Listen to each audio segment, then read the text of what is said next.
I'm Joy Reid, and welcome to the post-debate coverage of the second night of the Democratic debates in Detroit, Michigan. In a night of big attacks from the presidential candidates, one of the targets wasn't anyone on stage. Of course, it wasn't Donald Trump. And the attack started right out of the gate from one of the frontrunners, Vice President Joe Biden. Mr. President, this is America, and we are strong and great because of this diversity, Mr. President. Not in spite of it, Mr. President. So, Mr. President, let's get something straight. We love it. We are not leaving it.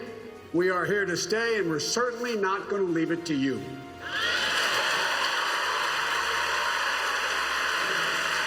I mean, it was Donald Trump. Even as the candidates had contentious arguments over racial issues, nearly every candidate was in agreement about the president's stance on race in America. First of all, the president's racist rhetoric should be enough grounds for everybody in this country to vote him out of office. That one thing alone should be enough. The president is a racist, and that was just one more example of it.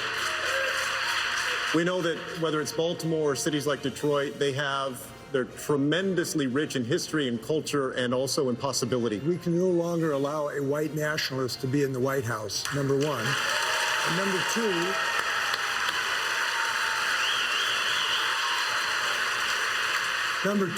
we have to make America what it's always been, a place of refuge.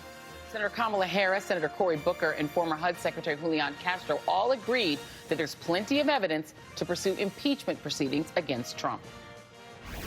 I believe that we in the United States Congress should start impeachment proceedings immediately. The politics of this be damned.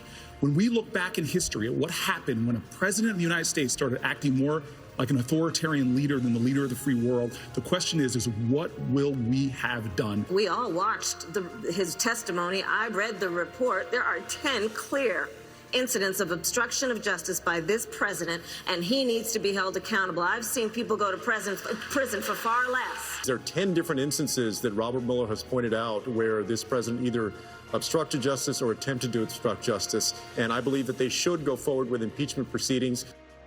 And as the debate started with an attack on the president, it also ended with one, courtesy of Senator Harris.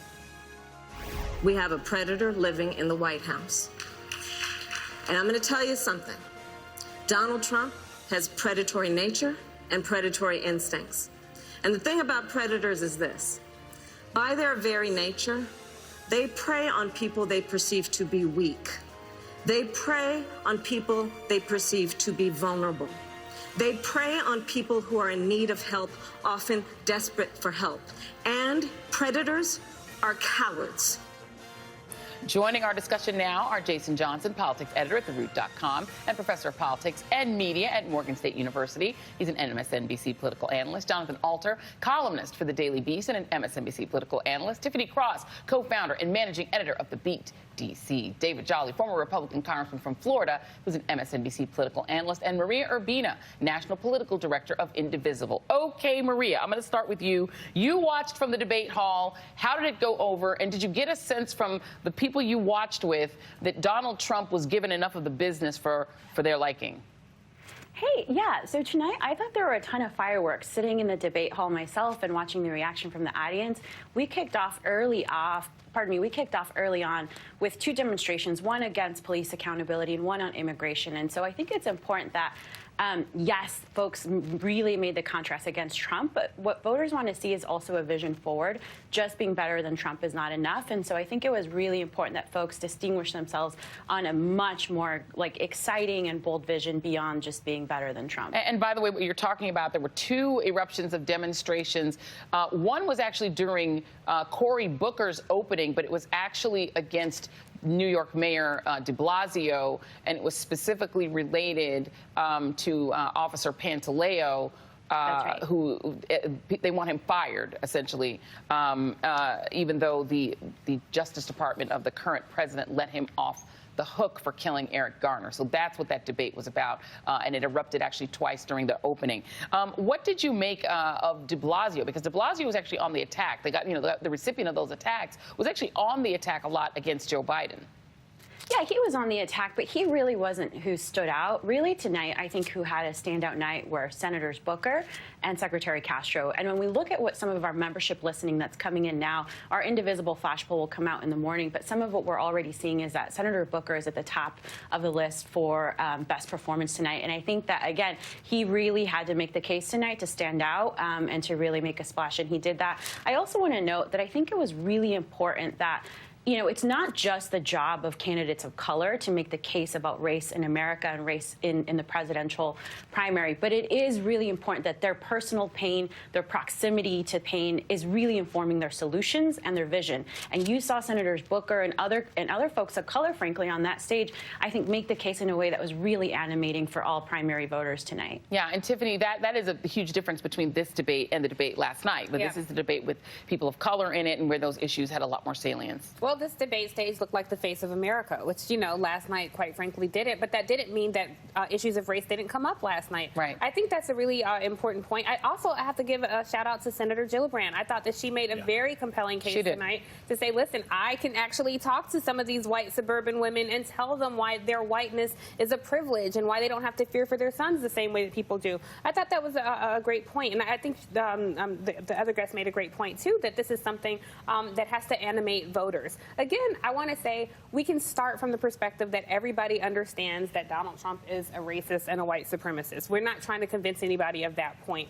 I do think it is important to talk about a path forward. And I don't think there was enough conversation about that tonight. Education is a huge issue. You're right there in Detroit. This is Betsy DeVos's backyard, Secretary of Education, who's been a travesty in that state. And she's now, in the federal government. This is something that a lot of families across the country care about. It's one of the top 5 issues that people care about. We didn't hear a lot from that tonight. And I think the whole, let's, start a fight. And really the moderators, was like, Kamala, he was talking about your mama yesterday. What do you think about that? What are you going to say about it? It's like, that's not productive. That's not helpful. And it's challenging when people are trying to get a soundbite and go viral when you're singing for your supper because you have this clapping audience out there and not really offering people meat to that bone. Yeah. So I really look forward to a debate with no audience. With no audience and fewer people. And by the way, the debate was in Detroit, not that far from Flint. We didn't hear about environmental racism. We did hear about that last night. That didn't come up tonight. Right. When they got into the question, I agree with Tiffany.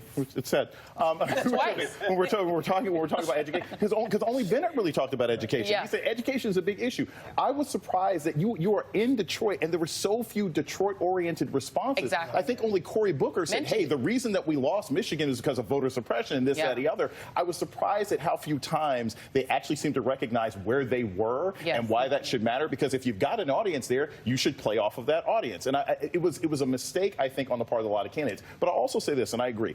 Not only did I think that Gillibrand did a good job, because she was talking about, hey, look, it also spoke to this idea that we do have to talk about the 53%, right? All the white women in America who voted for Trump. She did make a compelling argument. And that's one that, even though I doubt she's going to end up being on the ticket, it's an argument that Democrats are going to have to make. Joe Biden's going to have to find a way to make that argument to white women. He's going to have to be able to talk about privilege. So I was impressed at both their racial discussion, but their inability to talk about Michigan. Local in issue. Michigan. Yeah, and all politics is local. And this is a must-win state for Democrats. They must have it back. And it is interesting that Flint didn't come up, that these specific issues didn't come up. It seemed like it would also be an easy line just to win with the audience. And also just reinvesting in the cities. They all just had should a big have city attack. They should have a plan for that. And there was very little talk about climate change. Jay Inslee keeps trying to bring it up. Everybody should be talking about that. Instead, we've had like 5 hours of debate about, let's ditch Obamacare and do something else.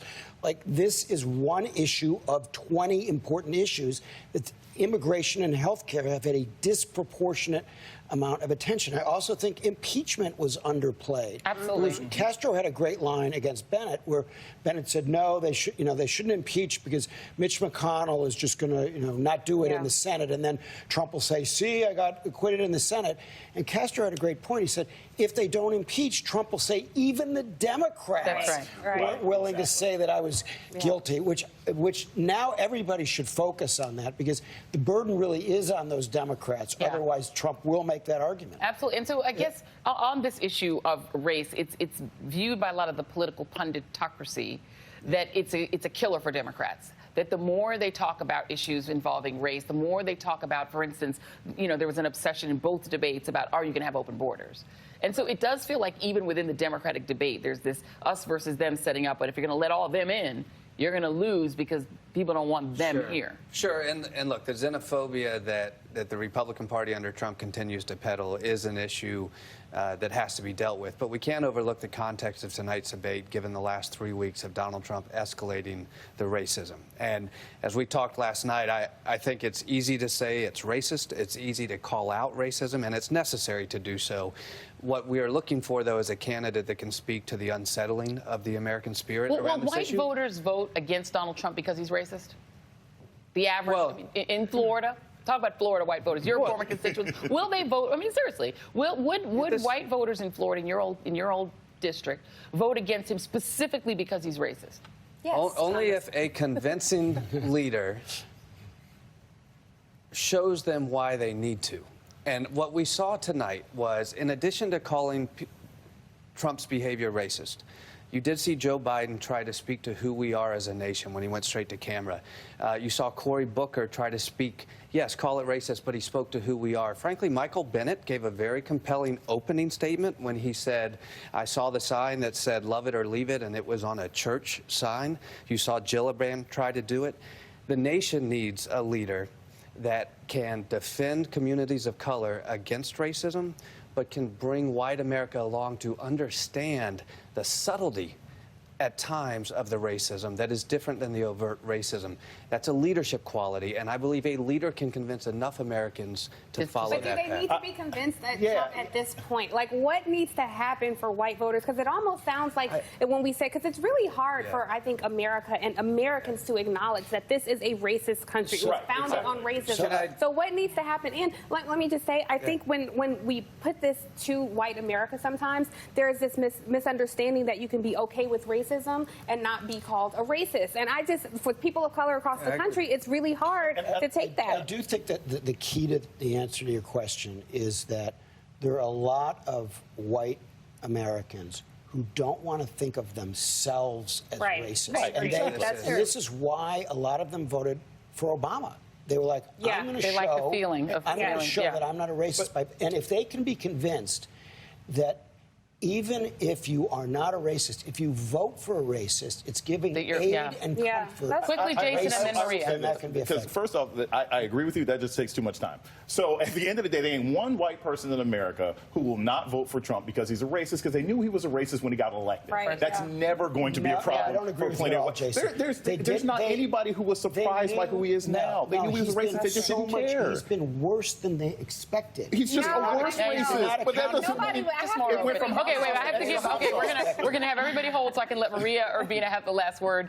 You can give the last word on this or just your final thoughts, because I'm losing you now.